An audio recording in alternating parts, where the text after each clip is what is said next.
So we've got one last speaker before we can break up for the evening. It is the irrepressible Garry Hunt. Garry heads up DigLab, a web and marketing agency, branding, micro agency, would you say? Some combination of those words, with a bit of event consultation thrown into it. He's also integral to the Digital Plymouth and Mesh teams in Plymouth, who are both doing amazing things for grassroots communities across the southwest, not just in Plymouth. Now, if you've come before, you will recognise him as the previous host, but he is going to give a talk about his unhealthy obsession with Doctor Who. So without any further ado, Garry.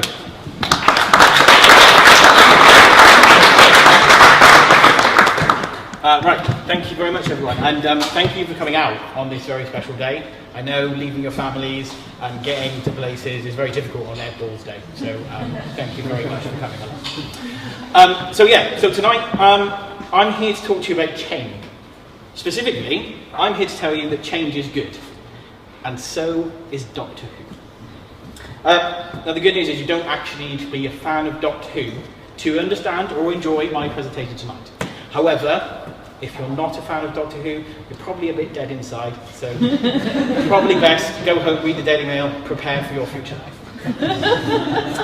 So, like the Believers, the Directioners, the Swifties, fans of Doctor Who, like myself, are known in the circles as Whovians, and any self-respecting Whovian will know two things.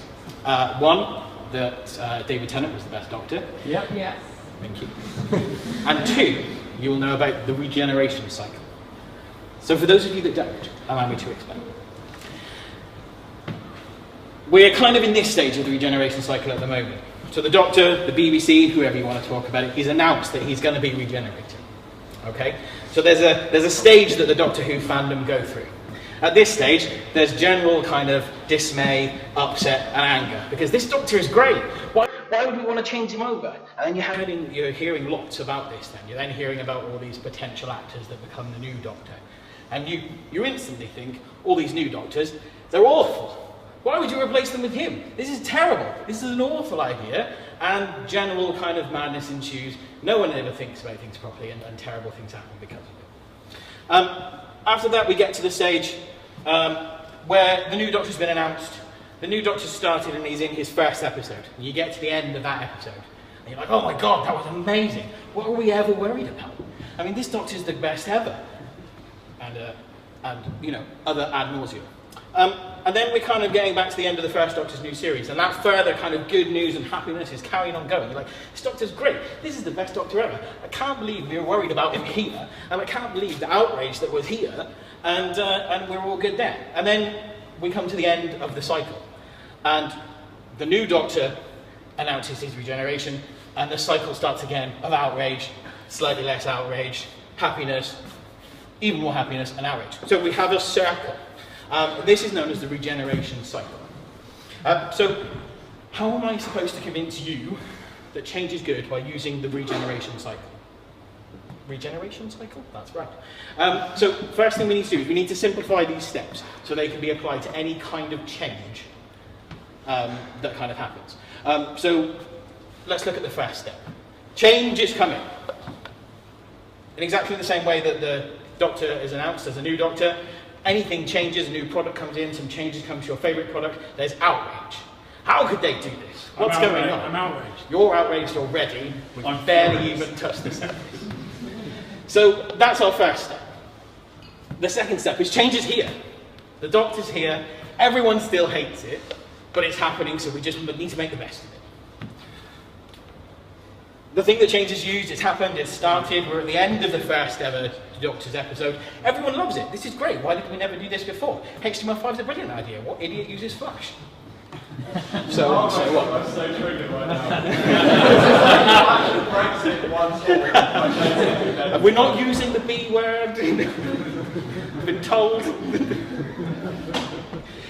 And then we get to here. So we're thinking, change isn't so bad after all. What were we all worried about? So, you know, we can't really call this the regeneration cycle because this doesn't really work. We need a better name for it. We need a name that kind of makes sense. So let's call it the eternal ring of extended conflict. We've simplified the idea, and for the sake of ease, this is the eternal ring of extended conflict. So let's apply some actual examples of change in the past to the eternal ring of extended conflict and see how well this is run. So we've got some examples of change here. 4 things, okay? First one, internet. So, I mean, I'm not going to go too much detail into this because I think we're all quite clever. We all kind of understand that these are good things and good changes to happen. But as we know, the internet, when it was first announced, everyone was like, oh no, it's just for businesses, no one will use it. Now there's internet in toasters and contact lenses and service revolvers and all kinds of crazy stuff that has no right to have any kind of internet connection in it whatsoever. But we can all agree internet's good. Apart from Marcus, how do we feel about the internet? Somewhat undecided? I'm not totally not quite about sure. it yet. Marcus still uses a BlackBerry on Ironic. He's not a hipster, he genuinely likes it. Second one up, smartphones. When smartphones comes out, everyone's like, whoa, what's the point? My landline at home is perfect. If I need to get in touch with anyone, I'll speak to them there. I'm not carrying a briefcase around with a battery and a ridiculous handset. This is madness. And now, once again, we've got smartphones in our pockets. There are things making phone calls and sending text messages that have no place to be sending calls or making text messages. But they're there. Like BlackBerry. Blackberries. Blackberries for one. Who the hell uses them anymore? And again, we can all agree, an example of change that's great. Bill Gates' retirement. This is the one that I find actually the most interesting. So Bill Gates announces he's retiring, he's stepping down from Microsoft. Microsoft stock takes a hit. Everyone's like, oh God, what's going to happen? This is terrible news. New guy takes over, whose name I completely forget. He actually turns around and says, actually, all these other companies are kicking our ass a little bit. Maybe we should do something innovative and interesting for the first time in a very long time. It is arguably fair to say that Microsoft are doing some of the most innovative and interesting stuff at the moment. It's not an argument I'm willing to have with any of you. I'm at the front talking, you just have to accept that. And another thing, since Bill Gates retires and starts giving his money away, he is now more rich than he's ever been. So that, again, an excellent example of change. If I ever become a millionaire, first thing I'm doing is giving it all away. And I become a billionaire. That is great news. Great news. Broadband, final one. We all remember that terribly arousing noise that used to happen when you had dial-up broadband. Oh, yeah. That 38 seconds where just everything kind of went raw, warm and fuzzy before you then would wait about 20 minutes for a half picture full of text. We can all agree, broadband, again, in phones, everything like that, made our lives considerably better. Now, Wait a minute, those are all good changes. You tricked us. You, my good man, you've seen my slides. So, there are, of course, exceptions to these rules. As with every rule, here's a list of just a few ideas of change that have not been so good.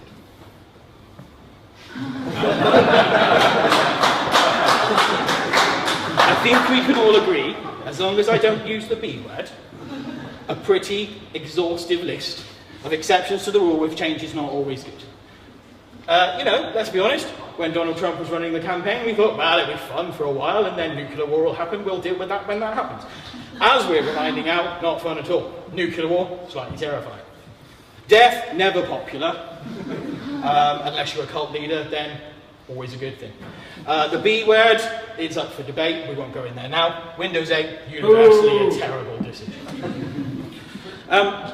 So, hopefully, what the eternal ring of extended conflict proves is that eventually all change is good. There may be trouble and there may be bad times, but eventually you will look back at that change and realise all the good that came from it and how it's made you a better person, improved your business, made you more attractive to the sex that you're looking for, or enriched your life in some way. Without change, excuse me, I need to check my notes here. There we go. So, without change, I wouldn't have 2 beautiful children. Without change, I wouldn't have a wife that most of the time puts up with me. Without change, I wouldn't be standing here in front of you this evening, and without change, I genuinely wouldn't have the greatest job ever. I used to work for EE, the mobile phone network, before I went unemployed, and I thought that was the best job ever because I got to faff around and play with computers, and I was 10 minutes away from home and I could get home whenever I wanted to. I got made redundant about 4 years ago, got a nice payoff, and then I decided what's the most sensible thing to do when we're in a recession and you've just been made redundant. I decided I'm going to get married, I'm going to move house, I'm going to have another child, and I'm going to start my own business. So 4 or 5 years later, I'm still alive, my business is still going, my children have all their limbs and have never been on fire, my house is still there, generally everything is quite good. So, I mean, I would say my mantra from now on, I'm going to wake up every single morning and I want you all to do the same. I'm going to say change is good, and so is Dr. Thank you very much.